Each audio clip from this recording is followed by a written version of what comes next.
Haboim. Welcome everyone. We're about to begin Be'ezras Hashem together on Daf Nun Gimel Amid Aleph at the very top.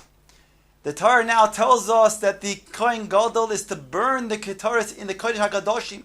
The Pasuk states, V'nosen es HaKetores al ha'esh lifnei Hashem. V'kisa ha'anon HaKetores, and fill up the Kodesh HaKadoshim with the Ketores, the smoke, as HaKaporos asher al edus v'lo yamus, and he shall not die. Says the Gemara Tanu Rabbanon, V'nosan es HaKetores ala eish lifnei Hashem, and he shall place the Ketores on the fire before Hashem in the Kodesh HaKadoshim. Shelo yitakein mibachut v'yachnis. He shall not then burn the Ketores before entering the Kodesh HaKadoshim. Lohoitzi milibon shel tzidukin. This comes to exclude the erroneous understanding of the tzedukim. Sha'oimrim yisakein mibachut v'yachnis. They said that you should prepare and burn the ketoras while you're still outside in the heichal, and then bring in the ketoras while it is smoking, burning, into the Kodesh HaKadoshim. Ask the Gemara, my Darush, where the tzedukim find in the psukim to learn their way. Ki be'onon eiro ala kapares. It states in regards to the onon, the cloud that the ketoras will be producing in the Kodesh HaKadoshim, it says that he shall come, as the states Pasuk says, Vayom Hashem al Moshe daber al Aaron va'achicha ve'al yovoy bekol eis el HaKodesh. Do not enter all of the time into the Kodesh HaKadoshim, meaning throughout the year you shall not enter the Kodesh HaKadoshim. Mi beis ha'kaparoches el pnei ha'kapores asher al Aaron v'lo yomus, and you shall not die. Ki be'onon eiro al ha'kaporos. Only with the onon, which is then going to be on Yom Kippurim, shall you enter the Kodesh HaKadoshim. So they learn the fact that it says va'al yovoy. That means when should you then burn the ketoras? You should come with the onon, with the onon eiro al ha'kaporos. You shall come into the Kodesh HaKadoshim with the onon, with the cloud of smoke of the burning of the ketoras. Omru lahem chachamim. The chachamim said that tzedukim v'haloi kvar ne'emar. Doesn't it already state v'nosan es haketoras ala ish lifnei Hashem? You shall place the ketoras on the fire before Hashem. Mashma there in the Kodesh HaKadoshim. Imkain, the chachamim have to explain out the verse that the tzedukim erroneously learn. Matam lomer ki be'onon eiroi ala kaparis. What does it mean that they shall come, the Kohen Gadol shall come into the Kodesh HaKadoshim with an anon, and I will appear with the smoke on the kaparis? Melamed shenoisin b'ma'ale oshon. This comes to teach you that in addition to all of the other spices that are required in the ketoras, it also requires what's called ma'ale oshon, a certain type of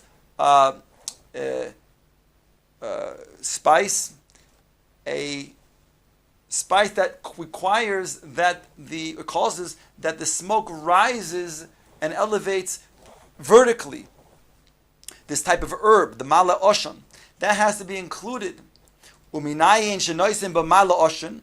Here the brisa, it repeats its question, which the Gemara is going to discuss shortly, but it asks the same question: from where do we know the requirement of this herb that causes the smoke to rise vertically? Shneimar says, "V'chisa onon haktoris es hakaporis." The pasuk states that he will then cause a cloud to cover the kaporis in the Kodesh HaKadoshim. I'll read the entire verse that we said before.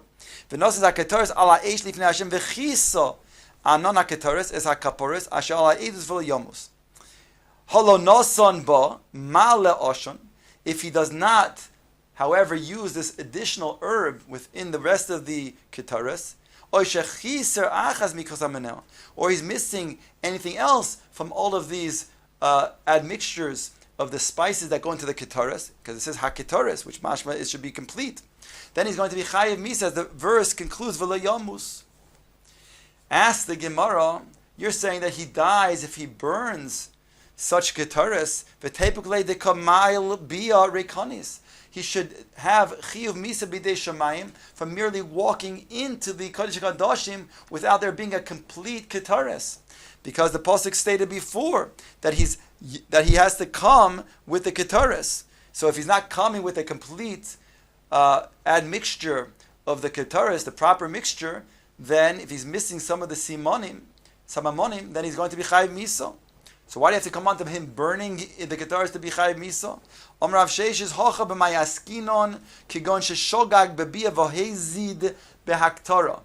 He makes an akimta and he says that indeed he didn't know that it was chayiv misa when he brought in this ketaris without the mala oshon. But he did then burn it, and that he was chayiv misa for. Rav Ashi Omar, another explanation. Afilu teima hizid bezu bezu. Even if you want to say he was mazid both in the bringing of the ketaris as well as the burning of the ketaris. So the question was, why didn't we learn that he's chayiv misa for the merely bringing of the ketaris that was lacking the mala oshon? Why do you have to come on to saying that he's chayiv misa for burning the ketaris without mala oshon? Kigon da'ayil shtei haktaros ach hashlem va'achas chaser. He makes an akimta. The Kohen Gadol entered with two ketaris. One was complete, while the other one was missing. Abiyah loy mechayiv the ha'ayil shlema. He's not going to be chayiv for the bringing in lacking, because he did bring in a ketaris that was complete. He only also brought in a ketaris that was incomplete, but he brought in the ketaris that was complete, and that was fine when he came in. So there's no chiyuv misa on that. Ahaktora mechayiv the kamekater ketaris chasero. However, when he burnt the ketaris chasero, that's going to be chayiv misa b'dei shamayim for. Now the Gemara brings back the question that was redundant in the Brisa. Omamar uminayin shenoisein bo male osha. The Brisa asked a second time, from where do we know that you bring up the ketaris with male osha, with this herb that causes the smoke to rise? Talmud loima v'chisa, to which the Brisa answered v'chisa. Frag the Gemara kara likra. You need a pasuk for another pasuk. In other words, we had already brought the question and we answered from the pasuk to answer why do we need bala oshin. It says v'chisa. It says rather because it says in the pasuk ki be'onon eiro ala kaporis, teaching me melamish and noisim b'mala osham. So why do we have to ask the question we're no mala osham for and bring a different pasuk v'chisa? Answers the Gemara Omar Rav Yosef Hachi Ka'amar. This is what the Brisa was saying. Ainli ela alei mala osham. I only know they can use the leaf of this herb called mala osham. That would be effective and that would be kosher. Ikar mala osham minayin. But where do I know that you can use the root, the shoresh of the mala osham? Talmud loima v'chisa. For that, the Brisa brings v'chisa. You can even use the shoresh. Ask the Gemara Amalei Abaye. V'ha'ibchatanya. We have a Brisa that teaches the opposite. It's the shoresh that we can use, and the chiddush might be the leaf. The Tanya Nosan ba'ikir ma'ale oshon. The Brisa says he puts the root of the herb ma'ala oshon. And then the smoke rises vertically until it gets to the ceiling of the Kodesh Kadoshim. Kivan shehigia lishmei kara kimashmesh v'yari bekoislim achid ismala habayis oshon. Once it gets to the ceiling, has nowhere place to go. Then it fills up the walls, and then fills up the entire space of the Kodesh Kadoshim, all the airspace. Shema says in Pasuk v'habayis yimala oshon. So here it's mashed from this brisa that the ikar is the root, what's called the ikar male oshon, the root of this herb called male oshon. So how can you tell me that was a Tosefes Chiddush, that the ikar is the ale? Elomar Abaye Hochikomar. Abaye says rather this is what it's saying. Ein li ela ikar male oshon. I only know you can use the root of the mala oshon for the ketaris. Ale mala oshon minayin. But the leaf of the mala oshon, where do I know that you can use that and that's also sufficient and kosher? Talmud loima v'chisa. On that the Brisa brings another part of v'chisa. That's one mahalach. Rav Sheshes Omar ainli ela oil moyed shemidbar. He says I only know in the oil moil in the midbar when we had the Mishkan. Then the mala oshon was necessary. Shiloh ubais oilomim minayin. Where do I know, however, the Mishkan in Shiloh and the Beis Hamikdash in Yerushalayim, that also requires the Mala Oshen. Tamulomer v'chisa. That's what the second additional pasuk of v'chisa is coming to teach me in the Brisa. Hi, as the Gemara challenges this, Hi mevechein yasil oil moed hasheichin itom nafka.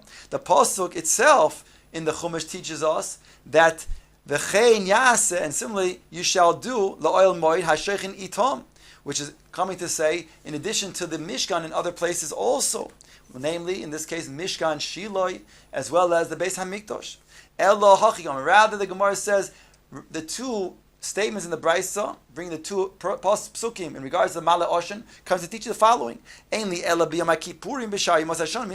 only know this is true when required that the Mala Oshen be in the Ketaras by Yom Kippurim's Ketaras. Where do I know it also is being included in the Ketaras on the daily Ketaras, in the morning and the afternoon?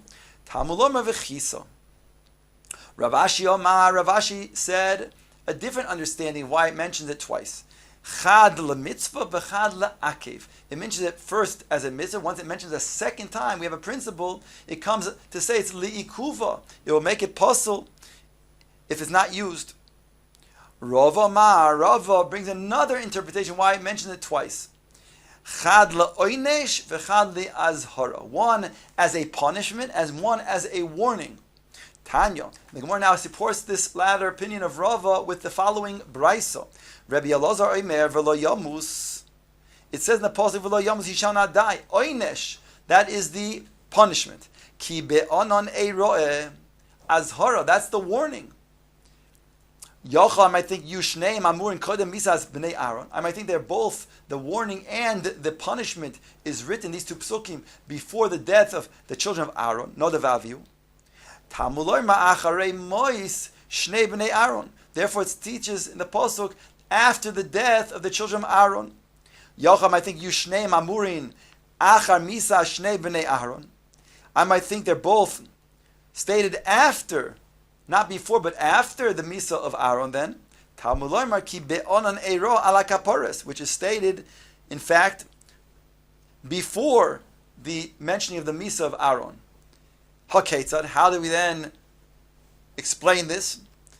When is the Azar and when is the Oynesh? Azar koidem misa v'Oynesh achar misa. The Azar was before the misa of the Bnei Aaron, and the punishment was after, stated after the misa of Bnei Aaron. Ask the Gemara, my Talmuda, how do you know that the Azar was stated indeed was before the misa? Omar Rove, Omar Krob, ki be'anan eiroya. Since it is I will appear in the anon, the cloud that the Ketaras is making inside the Kodesh Kadoshim. V'adayin lo nira, and it did not yet appear. So therefore, since it was talked about in the future, ki be'anan eiroya, I will appear, and it was not yet performed. So therefore, we know that the Azhara was mentioned before the death of Bnei Aaron. Once you say that that's so, that it happened, that the Oynesh was indeed,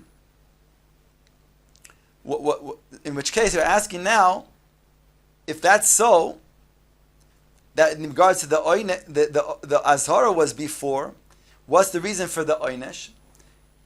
Says the Gemara, it can't be because of the lacking of the Male Oshan. So what would be the reason for their Onesh? What was the reason for their punishment? Since it was stated only after. Says the Gemara, Kedetanya, Rabbi Eliezer Oimer, Loi Meisu b'nei Aaron, Ella al shahoru halacha b'fnei Moshe Rabbon. Here, Rabbi Eliezer says that the reason why the children of Aaron died Nadav Avihu is because they were Mora halacha in front of Moshe without consulting, without concurring with him. Now, there's other places in Chazal that state other reasons for why the two children of Aaron died that day. But this is the reason that the Gemara brings over here in the name of Rabbi Elazar. My Darush, what was the expounding of the verse to then know that this is indeed the reason for the punishment? V'nosnu b'nei Aaron hakohen, eish ala mizbeach. And they shall put, the children of Aaron, eish on the mizbeach. Afal pisha eish yoredes min hashamayim, even though the fire comes from heavens to burn the carbon. Mitzvah lahavi min hahetyot. it's a mitzvah for the Bnei Aaron, the Hedyot, the commoners down below, to then also light the Mizbeach. Since they taught this halacha without concurring with Moshe Rabbeinu, they were chayiv misa.